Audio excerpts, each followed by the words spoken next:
What's up, guys? Iceman here. Welcome to Meditations. So, there's been a lot of talk on the interwebs regarding the Nephilim clowns. There's that one guy. What's his name? Understanding Conspiracy? Is his name Paul? Let me know in the comments below. He's the one who I found when I started searching out the whole millennial reign thing and whether or not it already happened. Because I saw this other guy. I forgot his name. He's a popular guy. I saw him on Facebook. So I started searching this up. I was like, are you kidding me? It's like some folks say that this already happened. I was like, some folks say that we're in Revelation 20 right now? Huh. And things started to line up to an extent. I was like, well, I guess that kind of makes sense, actually. Jesus said things like, this generation will not pass until all these things come to fruition. They'll see me up in the sky or whatever, including those who have pierced me. Some say that stuff already happened. And hell, it might have. But then, of course, where is he now? You know, it says the 1,000-year reign, how it's going to end. And when it ends is when Satan is released for a little while to deceive the nations, all right? And then I started, looking up other stuff in this niche. Folks are talking about the Mandela effect. I was like, are you kidding me right now? And I wasn't convinced initially. I was like, no, there's no way. That's just a bunch of mumbo jumbo. Folks just remember things wrong. Have you guys ever seen the Mandela effect with Jaws in 007 Moonraker? Look that one up. Where he smiles at the chick at the end, and then she smiles back, and people say, oh yeah, her mouth just used to be glistening with braces. And then they walk out into the sunset together, happy and they're a new couple or whatever. But you watch that now, and apparently it can't be found. Not even an image of this chick with a mouth full of braces, right? She doesn't have anything on her teeth. Just plain teeth. And people say, no, she used to have braces. That was the point of the damn scene. Is Jaws had the metal teeth and all that. So at the end, he sees this girl who smiles back at him. And of course, she has a metal mouth as well. So it's like they found a connection and relation, right? And then they walk out into the sunset together. But if you watch that now, it doesn't make any sense. But I can't really vouch for this one because I don't remember seeing that film. I feel like I remember I did see it. But I wasn't really paying that close of attention to know for sure whether or not the chick had braces in the end, you know? That's a weird one, though. That one trips me out because it's set up for that. It's of course, she's supposed to have braces in her mouth. That's the whole point of the damn scene, is he finds that relation with her, and then they smile, and it's this happy-go-lucky moment. The music plays, da-da-da-da-da, da-da-da-da-da-da-da, something like that. And it's okay. But now you go on YouTube and you type that on. People say, oh yeah, I own the DVD and it's been in my house for 30 years. And just 10 years ago, that same DVD, it showed the braces in her mouth. But now it doesn't. That one trips me out a little bit. But of course, I talk about this because there's the whole Bible thing. And they say it's actually the Daniel 7:25 effect is where this whole Mandela effect came from. They just kind of psyoped it or whatever. They call it Mandela effect now, but it's actually the Daniel 7:25 effect, I think is what it is. The Daniel something effect. where Satan has power over the laws and times for a short while. Some folks say that they use technology to do that. They talk about that CERN thing or whatever. But I mean, I don't know. What do you guys think? Let me know in the comments below. But yeah, the whole like Bible verses change and this and that. It's kind of weird. It's tripping me out a bit too for a minute. I made a couple of videos on that. But the clowns. Wow, the clowns. I wonder if that's for real. Yeah, you got the guy who makes the videos on the clowns, and he even released that book that he wrote. The Nephilim looked like clowns, I think is what he calls it. Is that interesting?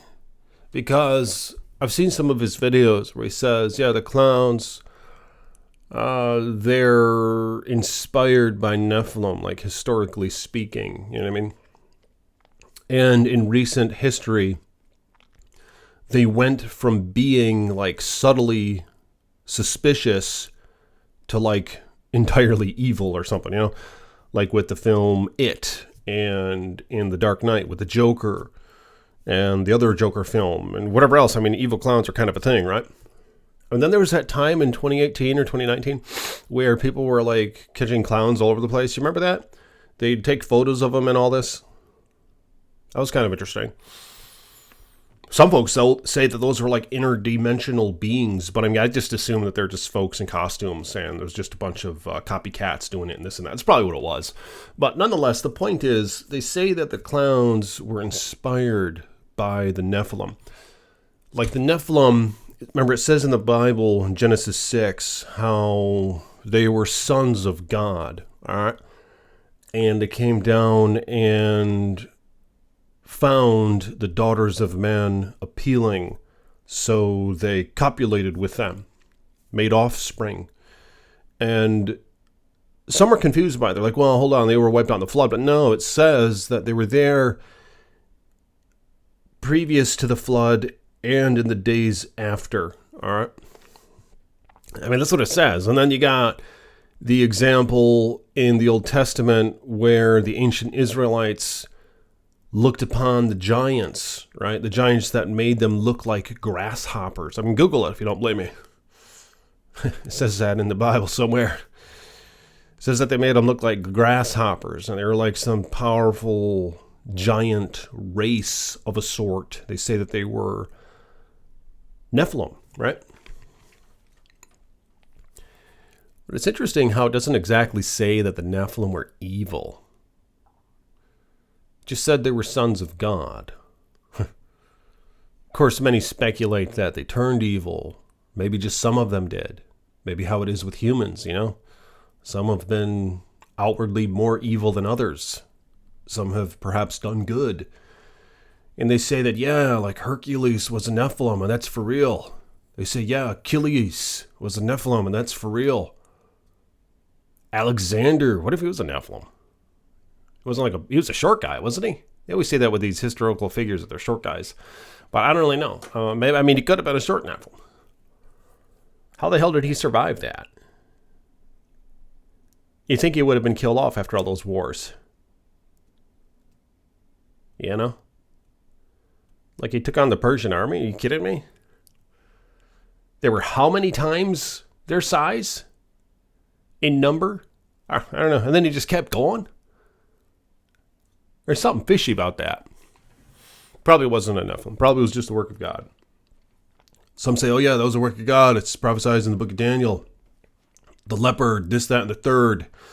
They all represented the reign and conquest of Alexander the Great. You know? They say, yeah, and that was there. God was with them, so that they could ultimately pave the way and make roads and basically bring all the kingdoms together and form like unity between them. So then when Jesus would come, it would be easy to spread the word around. You know, they'd all be speaking similar languages, or they'll at least have translators. They wouldn't be at enmity with one another. You know what I mean? It was like a time of peace a bit that dawned from the conquest of Alexander. And they say that, God had his hand in all that. Actually, I don't know if anyone said that. I think I said that. I don't know if anyone else said that. You probably heard it here first. But yeah, I just can't help but wonder, you know. if that's what was going on there. But again, that's kind of regardless of whether or not he was a Nephilim, but nonetheless, might have had the hand of God. I don't know. I don't know enough about it. I have to look into it more, so stay tuned to this channel for more videos on that. But yeah, with the clowns, they say like, like a lot of them were giants, the Nephilim. So it creates that imagery when you place the clown in front of a child, because historically, I don't know for how long, they've been often used at like children's birthday parties and things like that, or children's books or children's films, TV shows. They're connected with the children, but it just creates that imagery of a large, tall figure next to a small human. You know what I mean? So like the imagery of a Nephilim, you look up at them and their accentuated features. They have the big hands and the big feet to make them look at large and things like that. And then they have the red lips to sort of symbolize the cannibalism, and the stretched out lips for like the mouth of a snake or like a reptilian features, you know what I mean? And then they have small hats to create the illusion that they have a larger head or that they're just giants altogether, you know what I mean? And they're often seen on stilts even. So obviously they're like twice as tall. I mean, the list goes on. And the white skin, something to do with the... There's like that race of reptilians or something that they say exists, or it's just some idea behind, I don't know, space beings or something, right? The white skin, the paleness about it. Cannibalism with the red lipstick. Just the colors, how they really stick out. But yeah, they say that they were inspired by the Nephilim, and that when you dress as a clown, or when others do, like we see it in like the Joker film, for example, that's sort of an embodiment of that evil. You know what I mean? Like how the Joker was wanted chaos and anarchy was what he wanted to cause, right? And he wanted that to be replicated amongst the people. You remember? He wanted to see them break down and be selfish and eat each other, is literally what he said in the Dark Knight film. So they wanted them to do what the inklings that they themselves feel, you know what I mean? But they say that when they take on the form of the clown, that you're almost allowing yourself to be possessed by a demon. I mean, it's interesting. And I can't help but wonder if there's some legitimacy to this theory. Now, I don't really speculate that they looked like clowns, you know what I mean? Like, I would think that the inspiration could have been taken from them. But they could have looked like many things. Like we see all the statues throughout history in various parts of the world of giants, you know what I mean? So they take on different shapes and forms. But the clown thing is kind of interesting. It seems to be intriguing. And yeah, there seems to be some merit to that theory. But I'm curious, what do you guys think about that? Were clowns inspired by Nephilim? And are they still around today? Or have they all died off? Or are they interdimensional? Some say that like Bigfoot, Sasquatch, and Dogman, werewolves are like interdimensional beings. Or they're hybrids that came from the Nephilim as well. I don't know. It's interesting stuff that I might have to look more into. So anyway, let me know what your thoughts are on these matters. Like this video if you will. Subscribe to the page. And I'll see you tomorrow. Peace be with you.